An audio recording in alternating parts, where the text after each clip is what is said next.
అందరికీ నమస్కారం. నేను మీ కృష్ణార్జున్ రంగపురి.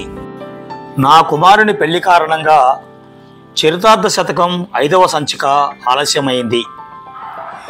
నా ఆహ్వానాన్ని మన్నించి ఆగస్టు 17వ తేదీన వివాహ మహోత్సవానికి, 19వ తేదీన రిసెప్షన్ కార్యక్రమానికి విచ్చేసిన మీ అందరికీ, మరియు అనివార్య కారణాల వలన హాజరు కాలేకపోయినా నా కొడుకు శరత్చంద్ర, కోడలు సౌమ్యలకు ఆశీస్సులు అందించిన వారికి నా హృదయపూర్వక ధన్యవాదములు తెలుపుతూ 19వ పద్యంలోకి స్వాగతిస్తున్నాను.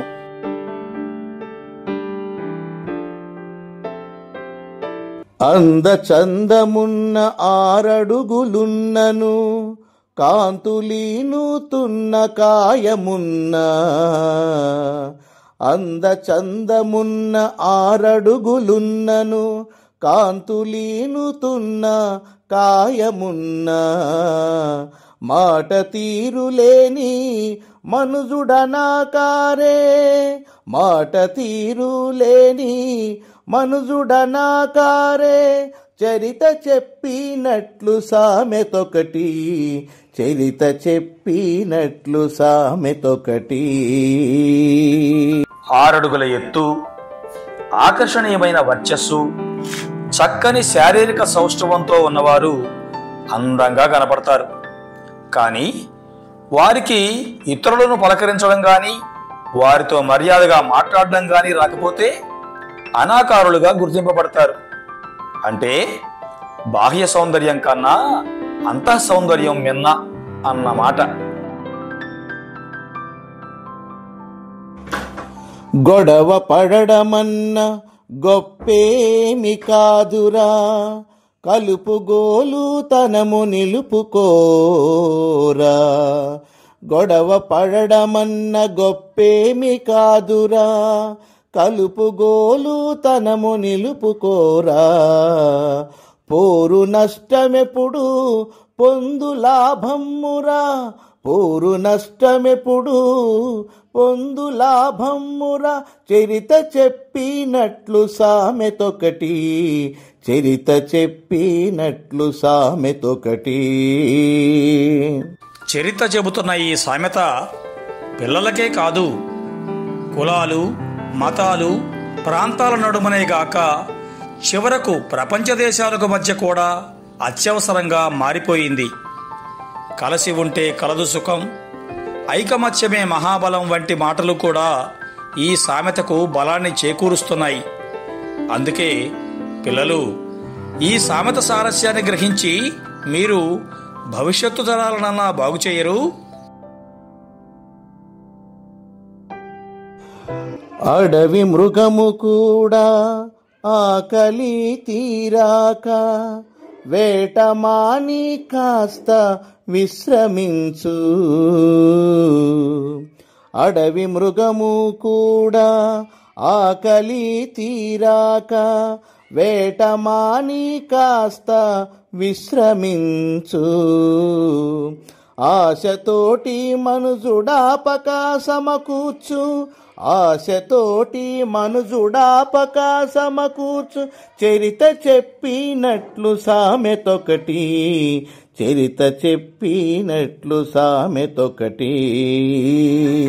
ఆశ లేని మనిషి ఈ అవని మీద దొరకడేమో. అన్ని ఆశలను దురాశలు అనలేము కూడా. అలాగని నిరాశావాదం కూడా మంచిది కాదు. ఆశ ఉండాలి, కానీ దానికి ఒక అర్థం, హద్దు రెండూ ఉండాలి. అది లేనప్పుడు కోట్ల రూపాయలు సంపాదించినా అవి సంతృప్తినివ్వవు. అడవిలోని పులి, సింహాలు కూడా ఆకలి తీరాక వేటాడవు అన్న విషయాన్ని గుర్తుంచుకోండి. బాబు తినగలేక బాధలు పడుతుండా, కొడుకు వచ్చి అడిగే కోడి కూర. బాబు తినగలేక బాధలు పడుతుండా, కొడుకు వచ్చి అడిగే కోడి కూర. తనకు సందు లేదు తలకింక డోలేలా, తనకు సందు లేదు తలకింకడోలేల చరిత చెప్పినట్లు సామెతొకటి, చరిత చెప్పినట్లు సామెతొకటి.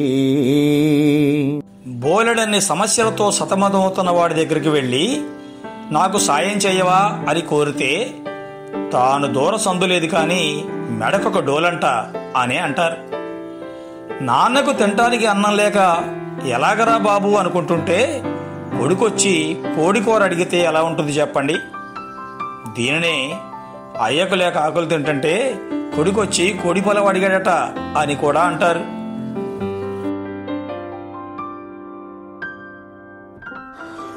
దివ్యను వెలిగించు దేశీయత మరచి దీపమార్పి పొందు దీవెనేలా.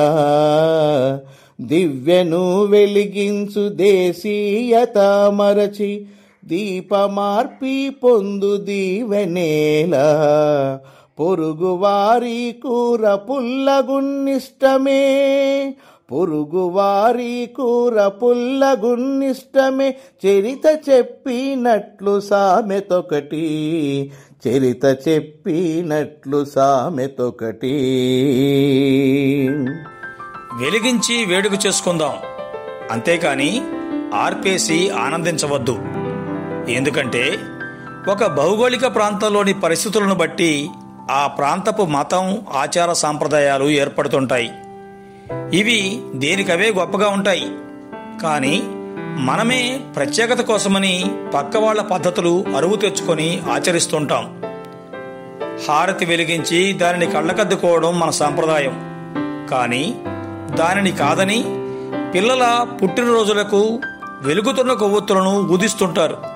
ఎంతైనా మన ఇంట్లో ఉన్న మంచి కూర కంటే పొరుగింటి వాళ్ళిచ్చిన కూర పుల్లగా ఉన్నా మనకు బాగా నచ్చుతుంది కదా. అప్పు రేపుయనును అసలైన వనిజుడు, అప్పునిచ్చువాని తుప్పు వదులు. అప్పు రేపుయనును అసలైన వణిజుడు, అప్పునిచ్చువాని తుప్పు వదులు.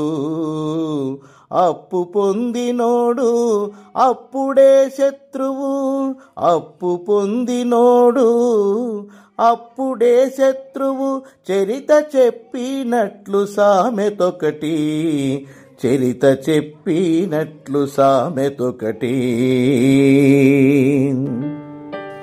ఆన్లైన్లో ఆర్డర్ చేస్తే ఇంటి ముందు డెలివరీ అవ్వడం చూస్తున్న ఈనాటి బాలలు గతంలో ప్రతి దుకాణం ముందు అప్పు రేపు అని రాసుండేది అంటే నమ్మరు కదూ. గతంలో ప్రతివారు ఏదో ఒక దుకాణంలో ఎంతో కొంత అప్పుగా వస్తువులు తీసుకెళ్లడం, దాని డబ్బులు చెల్లించే క్రమంలో కొంత ఆలస్యం కావడం జరిగేది. దానివల్ల ఆ షావుకారులు ఇబ్బంది పడవలసి వచ్చేది. అందుకోసం వారు అప్పు రేపు అనే బోర్డులు కొట్టు ముందు వేలాడదీసేవారు. దాని అర్థం ఏంటంటే ఈరోజు అప్పు ఇవ్వడానికి వీలు పడదు, అప్పు కోసమైతే రేపు రండి అని మర్యాదగా చెప్పినట్లు. ఒకవేళ దానిని అర్థం చేసుకోలేని వారు తెల్లవారు వెళ్ళినా అదే బోర్డు కనిపించేది.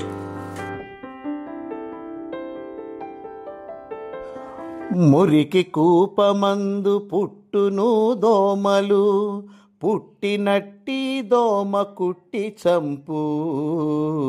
మురికి కూపమందు పుట్టును దోమలు, పుట్టినట్టి దోమ కుట్టి చంపు.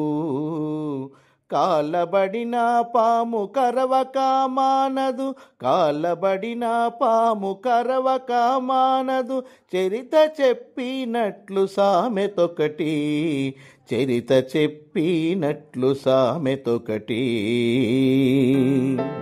పట్టణాల సంగతి పక్కన పెడితే పల్లెటూళ్ళలో ఎవరింటి ముందు వాళ్ళు సాధ్యమైనంత వరకు శుభ్రంగా ఉంచుకుంటారు.